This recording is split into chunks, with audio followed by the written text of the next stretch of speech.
Hola y bienvenidos. Hoy vamos a dejar un poco de lado la imagen más clásica de la radio, la de la onda corta que da la vuelta al mundo.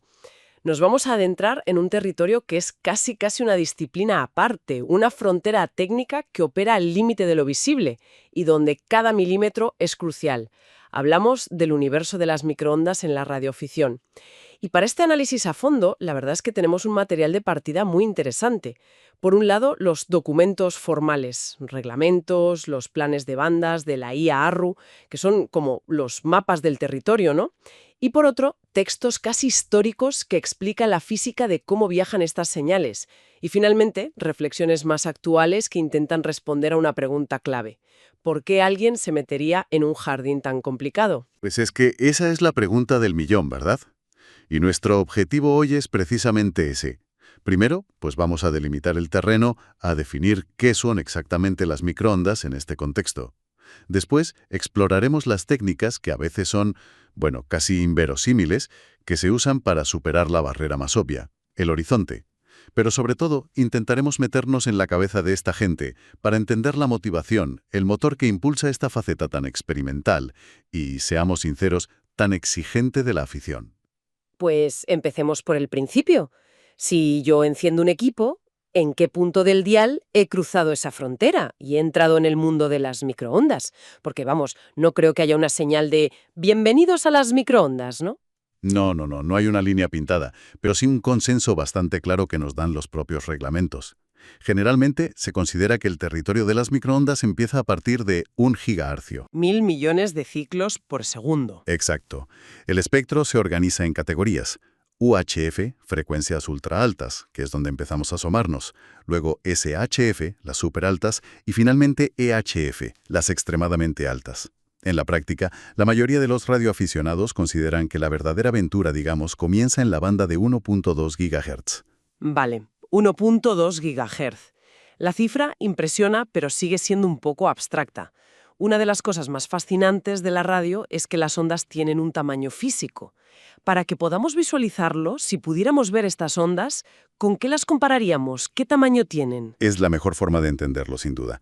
Esa banda de 1.2 GHz, la que es la puerta de entrada, tiene una longitud de onda de 23 centímetros. Podemos imaginar una onda de radio completa, con su cresta y su valle, ocupando el espacio de una regla de las del colegio. Sí, ya no es una regla, es más bien el diámetro de una moneda de 2 euros. Y esto ya empieza a darnos pistas de por qué todo es tan delicado. Pero en los planes de bandas que tenemos como fuente, he visto frecuencias mucho más altas, como 47 gigahercios. ¿De qué tamaño estamos hablando ahí? Pues a 47 GHz la longitud de onda es de apenas 6 milímetros. 6 milímetros. ¿Un grano de arroz? Exacto, estamos hablando del tamaño de un grano de arroz. Y esto es fundamental. Una onda que mide 40 metros, como en la onda corta, se comporta de una manera. Pero una onda del tamaño de un grano de arroz es otro mundo. Se ve afectada por cosas distintas, interactúa con el entorno de forma diferente y exige una precisión mecánica en antenas y cables que es casi de relojería. Cada milímetro de error en la construcción puede ser un desastre. De acuerdo, aquí es donde creo que está el núcleo de todo. Pongamos el gran contraste sobre la mesa. Cualquiera que haya escuchado una radio de onda corta sabe que puede oír emisoras de Australia o Japón.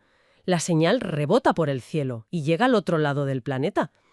Pero con estas ondas del tamaño de una moneda, la teoría dice que apenas deberían llegar al pueblo de al lado. ¿Por qué esta diferencia tan radical? Pues la respuesta está en las capas altas de nuestra atmósfera.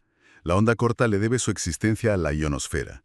Es una región que empieza a unos 80 kilómetros de altura y se extiende hasta los 600.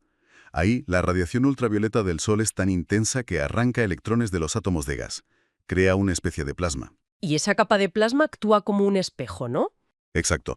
Es un espejo gigante y curvado que sigue la forma de la Tierra. Las señales de onda corta, con su gran longitud de onda, llegan a esa capa y en lugar de atravesarla, se refractan, se doblan de vuelta hacia el suelo. Hacen un salto. Hacen un salto de cientos o miles de kilómetros y pueden hacer varios saltos, como una piedra rebotando en un lago, hasta dar la vuelta al mundo. Un espejo en el cielo es una analogía perfecta. Entonces, ¿por qué las microondas no usan ese mismo espejo? Porque se pierde su señal. Porque, para ellas, la ionosfera ya no es un espejo. Es un cristal transparente. Ah, Su frecuencia es tan alta, su energía tan concentrada que la atraviesan limpiamente y se van. Se pierden en el espacio exterior. Es el mismo principio por el que la luz visible, que es una onda de frecuencia todavía mucho más alta, atraviesa el cristal de una ventana. O sea que si apunto mi antena de microondas al cielo, la señal se va directa hacia el espacio profundo y no vuelve. A menos que choque con algo ahí arriba, sí, se va para siempre. La consecuencia directa de esto es que, en principio, la comunicación en microondas está limitada por la línea de visión. Solo puedes hablar con quien puedes ver. Tu alcance está condicionado por la curvatura de la Tierra. Desde el suelo apenas llegas un poco más allá del horizonte que ves con tus ojos, lo que llamamos el radiohorizonte. Entendido. La Tierra es redonda y la señal, al ser una línea recta, se va por la tangente. Y aquí es donde un ingeniero diría, fin del proyecto. Pero un radioaficionado dice, empieza el juego, porque sé que superan esa barrera. La pregunta es, ¿cómo demonios lo hacen? Pues aquí es donde entra el ingenio puro. Si la ionosfera no sirve, buscan otros fenómenos en otras capas de la atmósfera. La principal aliada de las microondas está mucho más abajo, en la troposfera. Es la capa donde vivimos, donde se forman las nubes y ocurre el tiempo meteorológico, y que llega hasta unos 15 kilómetros de altura. ¿Y cómo ayuda la capa donde se forman las borrascas a una señal de radio? Porque no es una capa uniforme. Hay variaciones de temperatura, presión, humedad. A veces, y esto es clave, se produce una inversión de temperatura. Una capa de aire caliente se queda atrapada sobre una capa de aire más frío. Esto crea una frontera. ¿Una especie de conducto? Sí, un conducto. Como una tubería invisible en el cielo. Justo a eso me refería. Pues es la analogía perfecta. Se forma un ducto troposférico, que actúa como una guía de onda. La señal de microondas entra en ese conducto y en lugar de escapar, queda atrapada y se propaga siguiendo la curvatura de la Tierra. Es como si viajaras por una fibra óptica atmosférica. Así se consiguen contactos de cientos, a veces incluso más de 1000 kilómetros. Es usar el tiempo como una autopista para las señales. Es alucinante. Pero he leído en las fuentes algo que me parece todavía más contraintuitivo. Lo llaman dispersión o scatter. La idea de que, en lugar de buscar un camino limpio, lo que hacen es chocar la señal contra cosas. Sí, es un concepto fascinante. Se basa en que estas ondas tan cortas pueden ser dispersadas por objetos relativamente pequeños.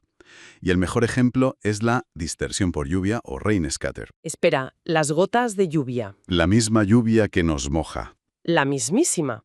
Las gotas de lluvia de una tormenta lejana, a decenas o cientos de kilómetros, actúan como millones de pequeñas antenas reflectoras. Si hay una tormenta muy intensa en un punto intermedio entre dos estaciones que no se ven, ambas pueden apuntar sus antenas hacia el centro de la tormenta. Y la señal rebota en la lluvia. Las gotas dispersan la señal en todas direcciones y una pequeña parte de esa energía llega a la otra estación. Permite contactos breves pero muy efectivos, sobre todo en 10 gigahercios, donde el tamaño de la gota ya es comparable a la longitud de onda. Esto me lleva a la siguiente técnica que vi, que si la de la lluvia parece increíble, esta ya. ¿Me estás diciendo que hacen lo mismo pero con aviones comerciales? Exactamente. Se llama Aircraft Scatter o dispersión por aviones.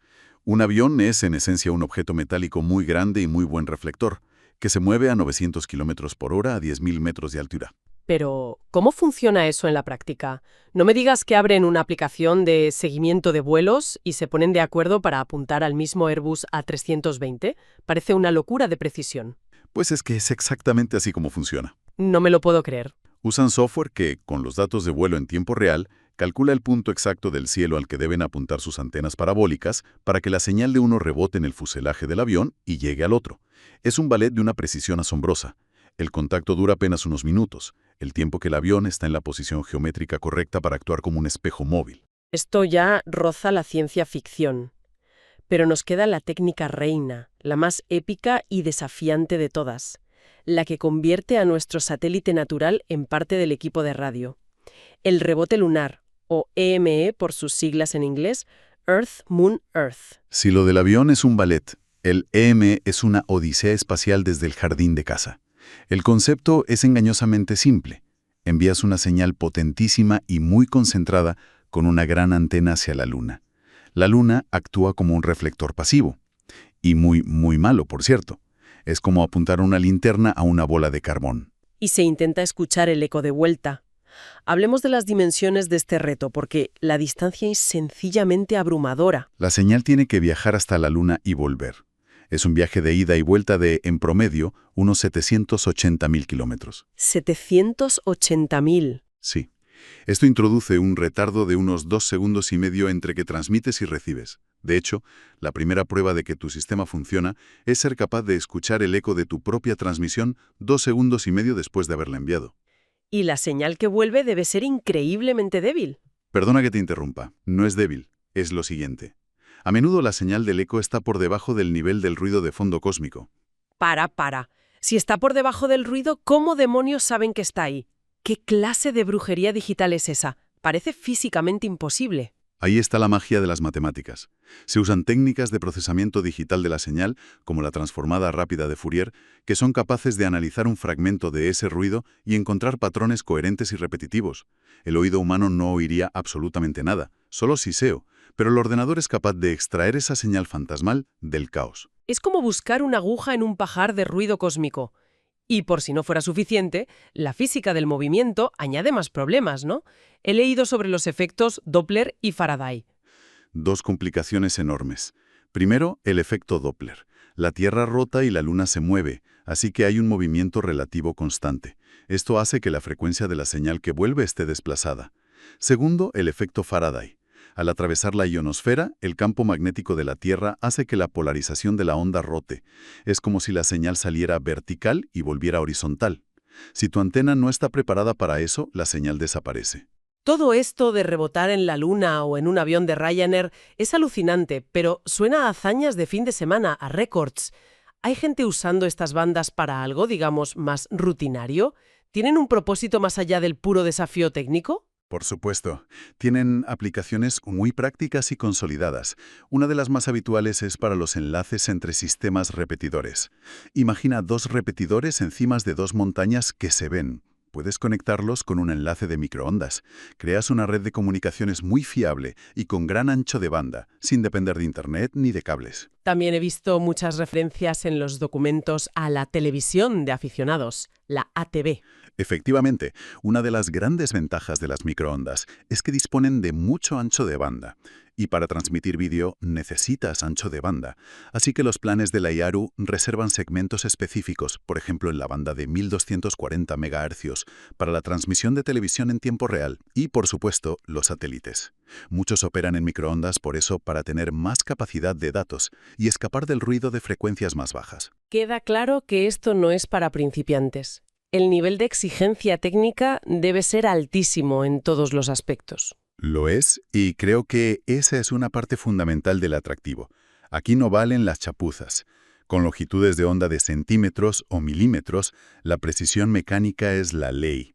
Un cable coaxial normal, que funciona perfectamente en onda corta, aquí puede tener tantas pérdidas que la señal ni siquiera llegue a la antena. Y la alineación de las antenas parabólicas. Un error de un solo grado en el apuntamiento es la diferencia entre una señal perfecta y el silencio más absoluto. Es una lección de humildad. Y no solo el equipo, el propio entorno. El aire que respiramos se convierte en un obstáculo. Totalmente. En frecuencias por encima de 10 GHz, la propia humedad del aire, el vapor de agua, empieza a absorber y atenuar la señal. Y la lluvia, que antes nos servía para rebotar la señal, si está en el trayecto directo, puede absorber tanta energía que el enlace se desvanece por completo. Hay que ser un poco meteorólogo para operar aquí. Lo que nos devuelve a la pregunta del principio, que ahora cobra todavía más sentido. ¿Por qué? ¿Qué clase de motivación lleva a alguien a dedicar tanto tiempo, dinero y esfuerzo a algo tan complejo donde el éxito es tan raro y tan frágil? Las reflexiones de los propios operadores en las fuentes son muy reveladoras. La clave es que no se trata de la conversación. De hecho, en un contacto de rebote lunar, el intercambio es mínimo. Un indicativo, un reporte de señal. No se cuenta en la vida. La satisfacción no reside en el contenido del mensaje. Entiendo. Entonces, el mensaje no es lo que se dice, sino el hecho de que se pudo decir. La verdadera comunicación es con las leyes de la física, no con la otra persona. Has dado en el clavo. Cada comunicado exitoso es la validación de todo un proceso. Es la culminación de meses o años de diseño o construcción, medición, pruebas. Es la demostración práctica de que has entendido la teoría y la has aplicado bien. Es la radioafición en su estado más puro, en su espíritu más original de experimentación. Hay una analogía en una de las fuentes que me pareció brillante para explicar esto, la del taller frente al café. Es perfecta. Muchas bandas de radioafición son como un café, un lugar para la charla distendida a la socialización. Y es fantástico que así sea. Pero las microondas no son un café, son un taller, o mejor dicho, un laboratorio. Es el lugar al que vas a experimentar, a medir, a probar una nueva antena, a empujar los límites de lo que creías posible. El objetivo no es hablar, es aprender. Cada contacto no es una llamada, es un experimento que ha salido bien. Exactamente. Es una demostración de ingeniería aplicada. La satisfacción de haber vencido a la atenuación, a la distancia, a la curvatura de la Tierra, armado únicamente con tus conocimientos, tu habilidad y tu paciencia. Pues ha sido un viaje realmente revelador. Hemos empezado definiendo las microondas por su tamaño, a veces tan pequeño como un grano de arroz. Hemos entendido por qué ignoran el espejo de la ionosfera. Y hemos descubierto un arsenal de ingenio para romper esa barrera, desde usar una tormenta o un avión como reflector hasta la proeza casi mítica de hacer rebotar una señal en la Luna. Al final lo que vemos es una búsqueda del conocimiento por el puro placer de saber. En un mundo donde la tecnología viene en cajas negras que usamos sin entender, este colectivo mantiene viva la llama del conocimiento práctico, de entender los principios fundamentales. Y con esa idea lanzamos una última reflexión. Mientras la tecnología comercial se precipita hacia frecuencias cada vez más altas para darnos más ancho de banda en el 5G o el futuro 6G, los radioaficionados llevan décadas explorando esas mismas fronteras. No lo hacen por un beneficio económico, sino por pura curiosidad. La pregunta es, ¿qué nuevos fenómenos de propagación o principios físicos que hoy nos parecen imposibles podrían acabar demostrando mañana, armados simplemente con su ingenio y el deseo de enviar una señal desde su jardín hasta la Luna y escuchar su eco de vuelta?